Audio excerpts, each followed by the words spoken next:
bem-vindos ao canal. Se você não me conhece ainda, muito prazer, eu sou a professora Ana Maria.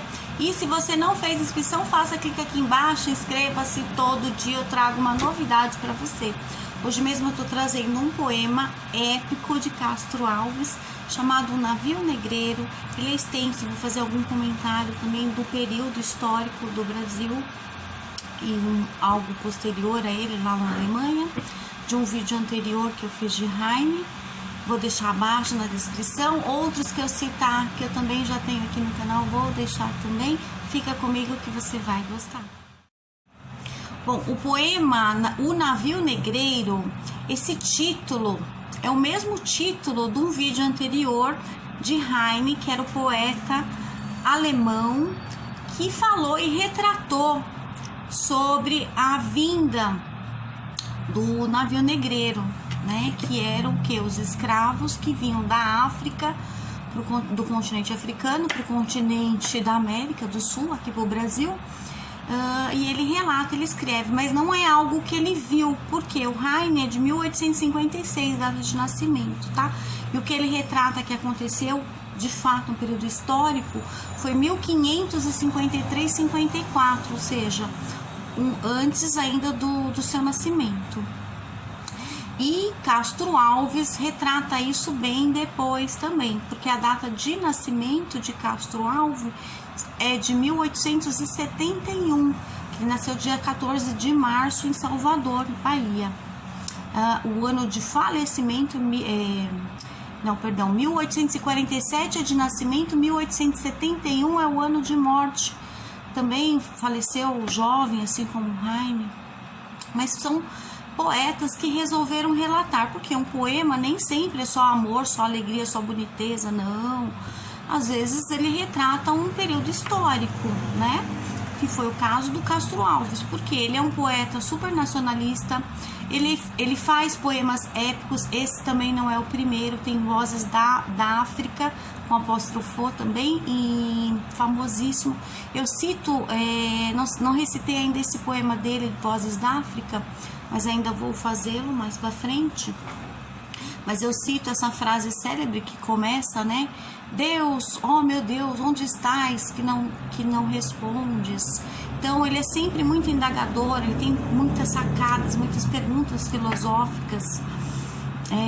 Nessa frase eu tenho o vídeo falando dele em apóstrofo, que é um acento diátrico, né? E deixo embaixo na descrição também. E nesse poema mesmo, O Navio Negreiro, ele usa bastante, porque era comum para a época. Que época é essa? Um período do romantismo. Ele faz parte, Castro Alves, da terceira geração. Então ele é dividido em dois. Ele fala também de um período de romantismo. Ele tem um cunho social também. Então ele fala do período lírico amoroso e também da poesia social, que aí entra essa parte histórica, que é a terceira geração do romantismo, a qual ele faz parte, né? É um poema forte, então, por isso, tá? Mas que é bom relatar. Mas também tem o lirismo. O que é isso? O eu lírico. Porque nesse período também do romantismo faz parte a subjetividade. Então é o que ele vê, o que ele sente, com liberdade, mas não tanta liberdade, porque ainda não é a época do modernismo no Brasil. Porque eu tô falando do período do romantismo, que é esse período que ele faz parte, que se contrapunha ao classicismo, que já era mais rígido. Esse já não, entra a subjetividade, entra uma escrita um pouco mais livre. Então aí que ele tem esse cunho nacionalista e social, que ele vai retratar, então, nesse poema épico, um período da história do Brasil. Como diz Einstein, o físico, ele fala que é mais difícil nós quebrarmos o preconceito que um átomo. E, infelizmente, é uma verdade, né? O preconceito aqui no Brasil ainda existe, é muito forte no mundo todo ainda, né? Mas nós temos que lutar bravamente. Eu acho que não adianta só não ser racista ou ser antirracista. Por exemplo, dia 20 de novembro aqui no Brasil é comemorado o Dia da consciência negra. Eu fiz um vídeo para homenagear, para nós lembrarmos dessa data, não esquecermos, porque eu acho que o passado existe, nós estudamos histórias para não repetir os erros do passado. Em filosofia também, então nós fazemos essas argumentações. Castro Alves também, além de ser um poeta, eu acredito que ele é um filósofo, porque quem faz essas perguntas, essas sacadas, ele faz várias perguntas, né, de onde eu venho, vocês vão ver nesse poema, né? Ele começa então com eu lírico, falando coisas belas, e depois ele vai pegando mais na realidade, né? Ele fala coisas belas porque ele fala, né, do navio, do céu, do mar, aquele azul, aí vem no meio, depois vem o navio e aí começa. Então, assim, é importante que nós lutemos bravamente, né? Então não precisa ser negro para lutar contra o racismo e para mudar a consciência das pessoas, né? Eu tenho um outro vídeo também que fala sobre esse tema, que é Preciso Agir, de Bertold Brecht, é difícil o nome dele. Ele também é dessa mesma época, de 1898, é o ano do nascimento dele. E esse poema é sério, então ele começa falando assim, primeiro, como é que era? Eu não era negro, primeiro pegaram os negros, mas não me importei, eu não sou negro, e assim por diante. Então, assim, eu não me importei com nada, nem com ninguém, nem com nenhuma pessoa, e um dia foi contra mim mesmo e ninguém se importou, porque afinal de contas eu também não me importei com ninguém. Então, assim, são poetas que eu retrato aqui no canal que trazem esse tema, e eu acho que é de suma importância, né, para os alunos, e trazer a consciência, desde para os mais novinhos, os maiores também é importante. Castro Alves, o nome dele completo, Antônio Frederico de Castro Alves, e esse poema chama-se O Navio Negreiro, o mesmo título do poema que tem lá de Heine, que eu retratei em vídeo anterior, também vou deixar abaixo aqui. Então eu vou começar, ele é um poema longo, como eu falei, um poema épico. O que é um poema épico? Longo, que vai retratar a história, e eu vou dividir ele nessa outra parte, fica comigo que você vai gostar. Então, terceira e última parte do vídeo, Castro Alves começa o poema dele, O Navio Negreiro, de uma forma mais suave, né? No primeiro trecho, na realidade, são divididos em 6. Então, no começo ele tá usando o eu lírico aí, tá pegando leve, e aí depois vem mais pesado. Ele começa com apóstrofo, suprindo então a vogal E no começo, usa doudo, que é D mais outro, né? Preposição no espaço. E aí ele usa perguntas filosóficas também, né? Quando ele fala de onde viemos, para onde vamos, de onde vem, de onde vai, da naus errantes. Naus aí são os navios à vela, né? Até na parte anterior ele fala, né? Abrindo as velas, vocês vão ver. Então eu vou separar por 6 partes. Vamos à primeira. É um português mais difícil, porque nós estamos falando de 1800 e pedrinha, não vai esquecer, tá? Então é um pouco mais difícil do que a gente está acostumado por um momento. Então, uma poesia épica.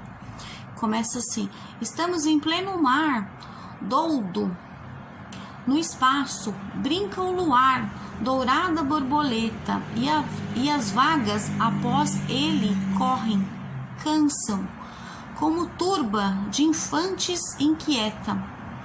Estamos em pleno mar do firmamento, os astros saltam como espumas de ouro, o mar em troca acende as ardentes constelações do líquido tesouro. Estamos em pleno mar, 2 infinitos, ali se estreitam num abraço insano, azuis dourados, plácidos, sublimes. Qual dos dous é o céu? Qual o oceano? Estamos em pleno mar, abrindo as velas ao quente arfar das vibrações marinhas.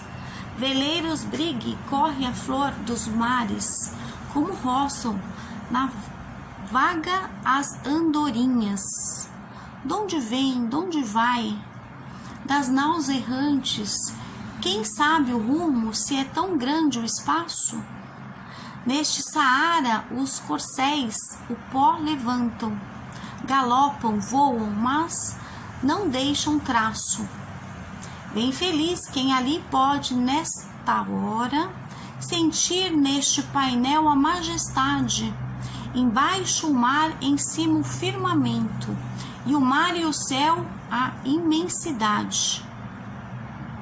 Oh, que doce harmonia traz-me a brisa, que música suave ao longe soa. Meu Deus, como é sublime um canto ardente, pelas vagas sem fim, boiando à toa. Homens do mar, ó rudes marinheiros, tostados pelo sol dos 4 mundos, crianças que a procela acalentara no berço destes pélagos profundos. Espera aí, deixai que eu beba essa selvagem, livre poesia. Orquestra é o mar que rude pela proa, e o vento que nas cordas assobia. Por que foges assim, barco ligeiro? Por que foges do pávio poeta? Oh, quem me dera acompanhar-te à esteira que semelha no mar, doudo cometa. Albatroz, albatroz, águia do oceano, tu que dormes nas nuvens entre as gazas, sacodes as penas, levitam no espaço. Albatroz, albatroz, dai-me estas asas. Essa é a primeira parte. Agora vamos para a segunda parte. Que importa do nauta o berço, donde és filho, qual o seu lar? Ama a cadência do verso que lhe ensina o velho mar. Cantai, é que a morte é divina, ressalva o brigue a bolina, como o golfinho veloz, preza ao mastro da mezena, saudosa bandeira acena. Tem várias rimas aí, né? Divina, bolina, finalzinho, ó, mecena, acena, para dar movimento, né? Como o mar, por exemplo. Mas poesia tem isso, nessas rimas, para dar esse movimento. Saudoso bandeira acena, as vagas que deixa após, do espanhol as cantilenas, requebradas do langor, lembram as moças morenas, as andaluzas em flor. Da Itália o filho indolente, canta a Veneza dormente, terra de amor e traição, ou do golfo do regaço, relembra os versos de Tasso, junto às larvas do vulcão. O inglês, marinheiro frio, que ao nascer no mar se achou, porque a Inglaterra é o navio que Deus da Mancha ancorou. Rijo entoa pátrias glórias, relembrando orgulhoso histórias de Nelson e de Aboukir. O francês predestinado canta os louros do passado e os louveiros do porvir. Que marinheiros helenos que a vaga Jônia criou, belos piratas morenos do mar que Ulisses cortou. Homens de Fígias talhara, vão cantando em noites claras, versos que Homero gemeu, nautas de todas as placas, vós sabeis achar nas vagas as melodias do céu. Então, contando várias histórias, né, do francês, lá do Nelson, depois dos helenos, né, da guerra de Troia, lá dos Jônios. Ele fala de Ulisses, né, que ele tem na realidade 2 nomes, né, que era da Ulisses e da Odisseia, né, de Homero, lá dos 700 mais ou menos antes de Cristo. Ele está contando essa história neste poema épico, ou seja, por isso que é um poema épico. Ele está contando toda a história de lá para cá, né? E de forma poética. Olha como ele termina o seu último verso da segunda parte, das melodias do céu. Agora nós vamos para a terceira parte. A parte é bem curtinha. Desce do espaço imenso, ó águia do oceano, desce mais, ainda mais. Não pode olhar humano como o teu mergulhar no brigue voador, mas que vejo eu aí, o quatro da amarguras. É canto funeral, que tétrica figuras, que cena infante viu, meu Deus, que horror. Essa quarta parte é maior, bem maior do que a terceira, e é não sei se é a pior, mas uma das piores partes. Agora, por exemplo, ele usa a palavra dantesca, né, nesse primeiro verso aí da quarta parte, e aí ele fala, por exemplo, porque eles eram escravos, né, então eles estavam lá no navio, eles só iam para a proa quando era para dançar, fazer suas necessidades. Então aqui ele relata mesmo dessas danças, quando ele fala na parte dos músicos, é uma parte bem macabra. Imagina você fazer algo que você não quer fazer, você é obrigado e daí coisas piores como sangue, ele vai falar coisas horrendas mesmo. Então era assim, era um sonho dantesco, o tombadilho que das luzernas avermelha o brilho, em sangue e a se banhar, tinir de ferros, estalar de açoite, legiões de homens negros como a noite, horrendos a dançar, negras mulheres suspendendo as tetas, magras crianças cujas bocas pretas rega o sangue das mães, outras moças mas nuas e espantadas, no turbilhão dos espectros arrastadas, em ânsia e mágoas vãs. E ri-se a orquestra irônica, estridente, e da ronda fantástica a serpente faz doudas espirais. Se o velho arqueja, no chão resvala, ouvem-se gritos. O chicote estala e voam mais e mais, presa nos elos de uma só cadeia. A multidão faminta cambaleia e chora e dança ali.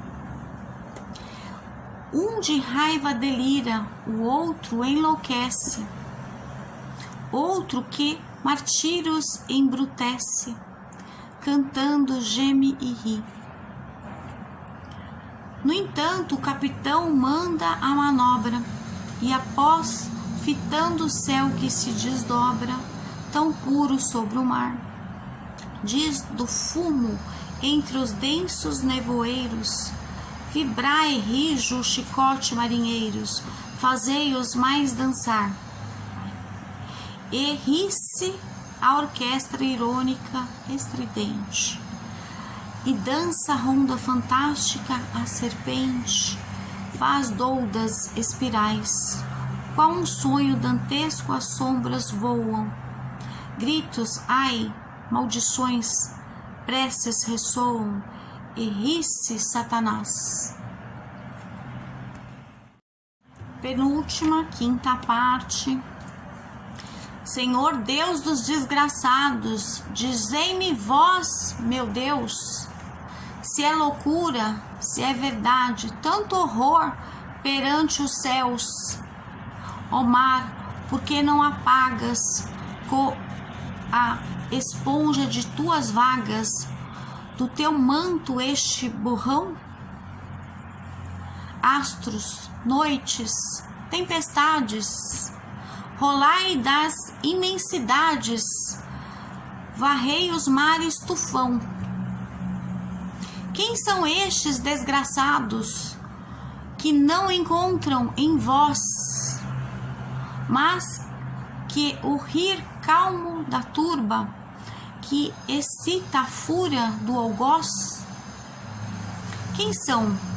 Se a estrela se cala, se a vaga presa resvala, como um cúmplice fugaz perante a noite confusa. Dize-o tu, severa musa, musa libérrima, audaz.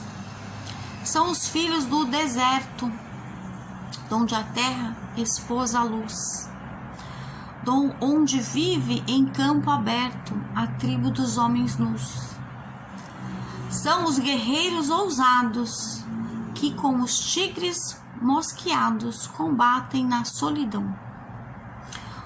Ontem simples, fortes, bravos, hoje míseros escravos, sem luz, sem ar, sem razão.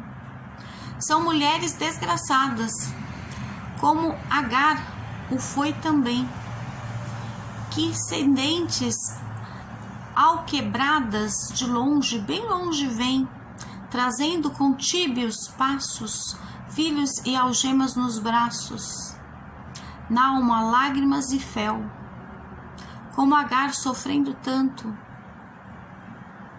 que o leite de pranto tem que dar para Ismael. Lá nas areias infindas das palmeiras no país, nasceram crianças lindas, viveram moças gentis. Passa um dia a caravana, quando a virgem na cabana cisma na noite nos véus. Adeus, ó choça do monte, adeus, palmeiras da fonte, adeus, amores, adeus. Depois o arreal extenso, depois o oceano de pó, depois no horizonte imenso, desertos, desertos só. E a fome, o cansaço, a sede. Ai, quanto infeliz que cede e cai pra não mais erguer. Vaga um lugar na cadeia, mas o chacal sobre a areia acha um corpo que roer. Onde a serra leoa, a guerra, a caça ao leão, o sono dormindo à toa sob as tendas lamplidão. Hoje o porão negro, fundo, infecto, apertado, imundo, tendo a peste por jaguar, e o sono sempre cortado pelo arranco de um finado e um baque de um corpo ao mar, onde plena liberdade, a vontade por poder. Hoje, cúmulo de maldade, nem são livres para morrer. Prende-os a mesma corrente, férrea, lúgubre serpente, nas roscas da escravidão, e assim, zombando da morte, dança a lúgubre corte, ao som do açoite e isão. Senhor Deus dos desgraçados, dizei-me vós, meu Deus, se eu deliro ou se é verdade tanto horror perante os céus? Ó mar, por que não apagas, coa, esponja de tuas vagas, do teu manto este borrão? Astros, noites, tempestades, rolai das imensidades, varrei os mares, tufão.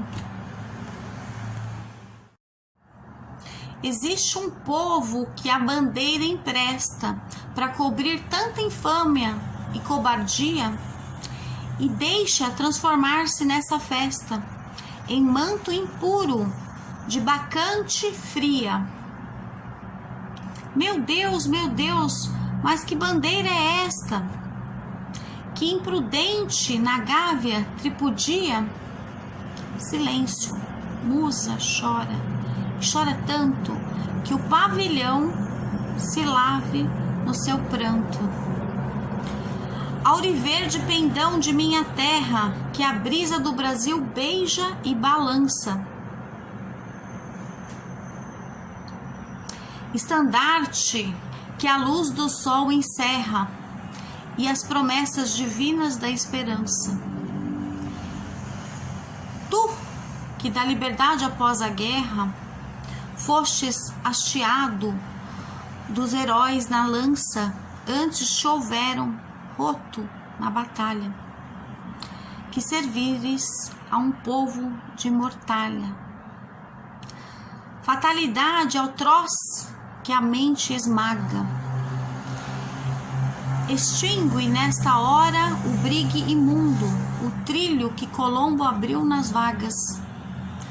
Como um íris no pélago profundo, mas é infâmia demais.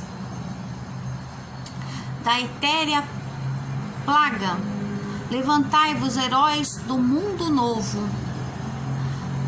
Andrada, arranca esse pendão dos ares. Colombo, fecha a porta dos teus mares. Até um próximo vídeo. Beijos.